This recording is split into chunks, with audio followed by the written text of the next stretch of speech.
समस्त चिंतनशील प्राणी मात्र को मेरा प्रणाम। तो विश्व में कोई भी दो मनुष्य एक जैसी सोच नहीं रख सकते, क्योंकि दोनों के एक्सपीरियंसेस डिफरेंट हैं, दोनों के अनुभव अलग अलग हैं। और हमने बहुत गहराई से सोचा कि किसी की सोच अलग कैसे हो सकती है, क्योंकि हर मनुष्य जो अपनी बुद्धि में इंफॉर्मेशन कलेक्ट कर रहा है, सूचनाएं एकत्रित कर रहा है, वो सारी की सारी सूचनाएं उसकी सेंसेस ने उस तक क्या इंफॉर्मेशन पहुंचाई। अब सेंसेस का काम केवल इंफॉर्मेशन पहुंचाना ही नहीं है, उस इंफॉर्मेशन के साथ एक फील भी आया। अकेली इंफॉर्मेशन तो रोबोट भी स्टोर कर सकता है और कंप्यूटर भी स्टोर कर सकता है, लेकिन human body which is not a creation of human, which is a creation of the creator, जिसको हमने भगवान कहा। और जो लोग मानते ही नहीं है कोई क्रिएटर है, तो वो तो यही मानते हैं कि उन्होंने स्वयं ही अपनी बॉडी भी बना ली और पूरा संसार भी बना लिया। तो ऐसे लोगों को कोई दूसरा तो क्या कहे, उन्हें स्वयं ही अपने इस बात पर, इस धारणा पर, अपनी इस बिलीफ को चेक करना चाहिए कि क्या खुद ब खुद क्रिएट हो सकता है कुछ भी। वो भी तब जबकि आज अगर दुनिया में 777 करोड़ इतने लोग हैं, इतने तो इंसान हैं, और किन्हीं दो इंसानों की शक्ल आपस में नहीं मिलती। अगर बहुत मिलती जुलती भी दिखाई देगी तो भी कोई ना कोई डिफरेंस उनमें निकल आएगा। किसी दो इंसानों के थंब इम्प्रेशन नहीं मिलते, फिंगर्स के इम्प्रेशंस नहीं मिलते हैं। और अगर उनकी डीएनए की जांच की जाए तो डीएनए में ही डिफरेंसेस मिल जाएंगे। और क्योंकि डीएनए में जो जीन्स हैं वो पुरानी से पुरानी इंफॉर्मेशन स्टोर किए रहते हैं, तो साइंटिफिकली भी देखें तो क्योंकि हर संतान जब दुनिया में आती है तो माँ की तरफ से भी और बाप की तरफ से भी, दोनों पेरेंट्स के उसको जीन्स मिलते हैं। तो दोनों पेरेंट्स के मिलने के कारण इसीलिए दोनों की पीछे की लीनिएज, उनकी प्रॉपर्टीज आ जाती हैं। तो इसलिए हर बार जो कॉम्बिनेशन बनता है वो एक यूनिक कॉम्बिनेशन बनता है, एक नया ही कॉम्बिनेशन बनता है, जो प्रीवियस किसी भी कॉम्बिनेशन से मैच नहीं करता। इसलिए हर एक इंडिविजुअल यूनिक होता है। और जब भी कोई दूसरे को कॉपी करने की कोशिश करता है, तो यही कारण है कि कॉपी कभी परफेक्ट कॉपी नहीं बन पाती। इसीलिए कहा जाता है that 1000 copies can never match the original, क्योंकि कॉपी करने वाला बिल्कुल उसको कितना भी ट्राई कर लेगा, जो एक्सपीरियंसेस उस ओरिजिनल ने गेन किए थे वही सेम फील दूसरे लोग नहीं ला सकते। अगर एक सिंगर हैं, एक लता मंगेशकर हैं, 1000 लोग उन्हें कॉपी करने की कोशिश कर ले, कोई भी एग्जैक्ट लता मंगेशकर नहीं बन पाएगी, कितना मर्जी कॉपी कर ले। हाँ, नियर अबाउट पहुंच जाएंगे, काफ़ी ऐसे लगेगा कि अरे सेम फील आ रहा है, मगर फिर ये लगेगा ओ यहाँ पे डिफरेंस हो गया, ना ना ना, ओरिजिनल तो ओरिजिनल है। तो सारा जैसे टेस्ट बिगड़ गया। इसी तरह से अगर सचिन तेंदुलकर क्रिकेट में एक्सेल कर रहा है, वो अपना एक अलग मकाम बनाएगा।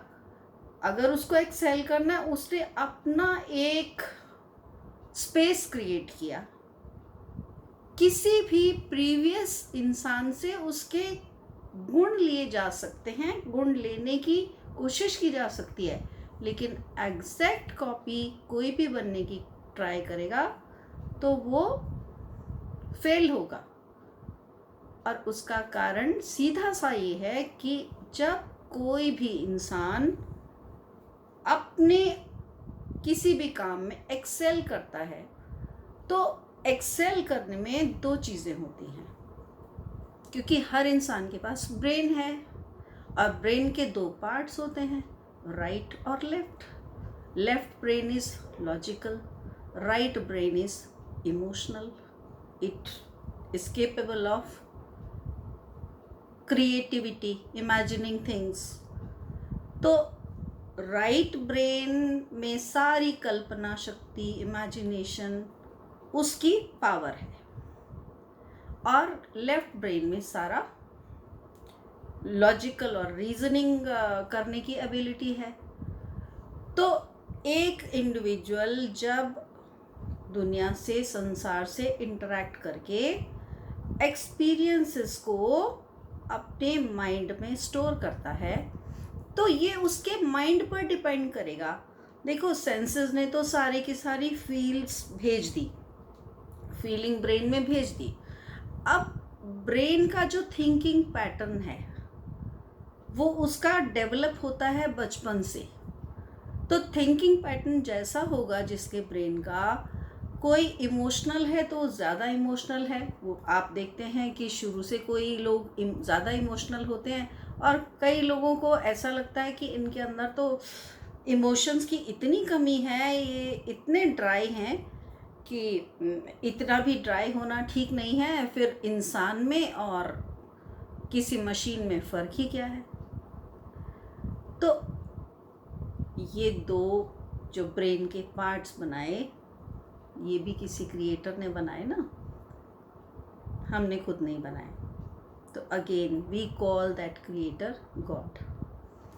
तो भगवान ने जब ये दोनों लेफ्ट एंड राइट ब्रेन बनाए तो उसी के साथ हर इंसान की जन्म से कुछ टेंडेंसीज बना दी, उसका एक बिहेवियर पैटर्न हो जाता है, उसका एक थिंकिंग पैटर्न हो जाता है कि कोई एक इंसान ज़्यादा सेंसिटिव होता है, दूसरा कम सेंसिटिव होता है।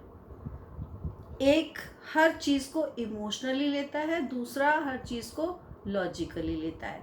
हालांकि ये नहीं होता कि कोई एक चीज़ को प्योरली इमोशनली ले या कोई दूसरा प्योरली लॉजिकली ले। कुछ परसेंटेज लेफ्ट ब्रेन का यूज़ होता है, कुछ परसेंटेज राइट ब्रेन का यूज़ होता है।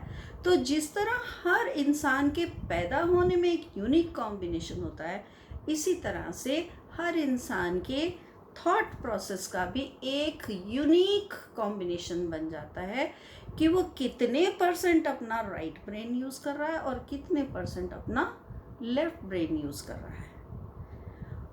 वही डिसाइड करता है कि उसने जो फीलिंग्स उसके सेंसेस के थ्रू उसके ब्रेन में पहुंची। अब ब्रेन को एक तो होता है इंफॉर्मेशन जिसमें इमोशंस नहीं है, खाली इंफॉर्मेटिव पार्ट है।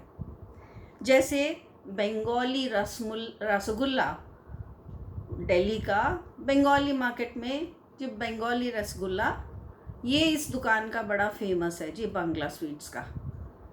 तो अब एक तो हो गई लोकेशन, कहाँ पर है, क्या चीज़ है, दिस इज़ प्योर इंफॉर्मेशन। लेकिन अगर उसका, आपने जिस चीज़ के लिए वो फेमस है, आपने वो रसगुल्ला खाया और अब जो आपने फील लिया, तो फील से वो जो फीलिंग जनरेट हुई आपकी सेंसेस के थ्रू, ये फीलिंग्स जनरेट करने का काम दुनिया की कोई मशीन नहीं कर सकती है। ये सिर्फ गॉड गिफ्टेड ह्यूमन बीइंग तो जानते हैं कि हाँ, हमें टेस्ट आता है। अब आप यही चीज़ आप एनिमल्स पे भी टेस्ट कर सकते हैं। आप एक पेट रखते हैं घर में तो उसकी भी फिर धीरे धीरे, पहले जब तक कोई स्ट्रीट डॉग है तो उसे कुछ भी मिले वो खा लेता है, लेकिन जैसे ही किसी को पेट डॉग बना लिया तो उसको भी चूज़ करना आ जाता है कि ये पसंद है ये नहीं पसंद है। जितनी ज़्यादा चॉइसेस दी जाती हैं, जितनी फैसिलिटी दी जाती है, उतना ही उसका टेस्ट डिस्क्रिमिनेट करने की एबिलिटी भी उसमें आ जाती है।